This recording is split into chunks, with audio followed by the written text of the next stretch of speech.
জাপানের ওকায়ামার ৩২ বছর বয়সী কানো নামের এক তরুণী তার ৩ বছরের প্রেমের সম্পর্ক ভেঙে যাওয়ার পর কৃত্রিম বুদ্ধিমত্তা বা চ্যাটজিপিটির সাহায্যে নিজের মনের মতো প্রেমিক তৈরি করে বিয়ে করেছেন। সম্প্রতি সামাজিক মাধ্যমে তার বিয়ের ভিডিও ভাইরাল হয়েছে। স্থানীয় সংবাদ মাধ্যম জানিয়েছে, কানো দীর্ঘ ৩ বছর ধরে প্রেম করছিলেন। সম্পর্কের বাগদান পর্ব সম্পন্ন হয়েছিল, কিন্তু সুখী ছিলেন না তিনি। বারবার প্রেমে আঘাত পেয়ে কানো শেষ পর্যন্ত সম্পর্ক ভাঙার সিদ্ধান্ত নেন।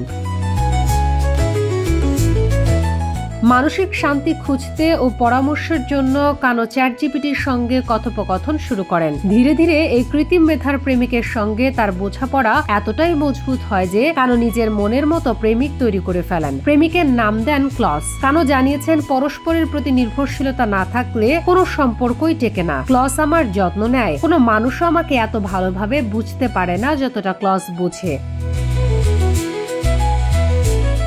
এছাড়া কানো তার ডিজিটাল প্রেমিককে বিয়ে করতে একটি কাল্পনিক জগৎ তৈরি করেন, এয়ার গ্লাস পরে ক্লসের সঙ্গে আংটি বদল করেন এবং ডিজিটাল পদ্ধতিতে রোমান্টিক ছবি তোলেন। এ ঘটনা সামাজিক মাধ্যমে ভাইরাল হওয়ার পর নেটিজেনরা মন্তব্য করেছেন, কখনো কখনো প্রযুক্তি আমাদের জীবনে কতটা অদ্ভুতভাবে বদলে দিতে পারে তা এই ঘটনা দেখিয়ে দিল। শামীমা আক্তার, বাংলা বাজার পত্রিকা, ডিজিটাল।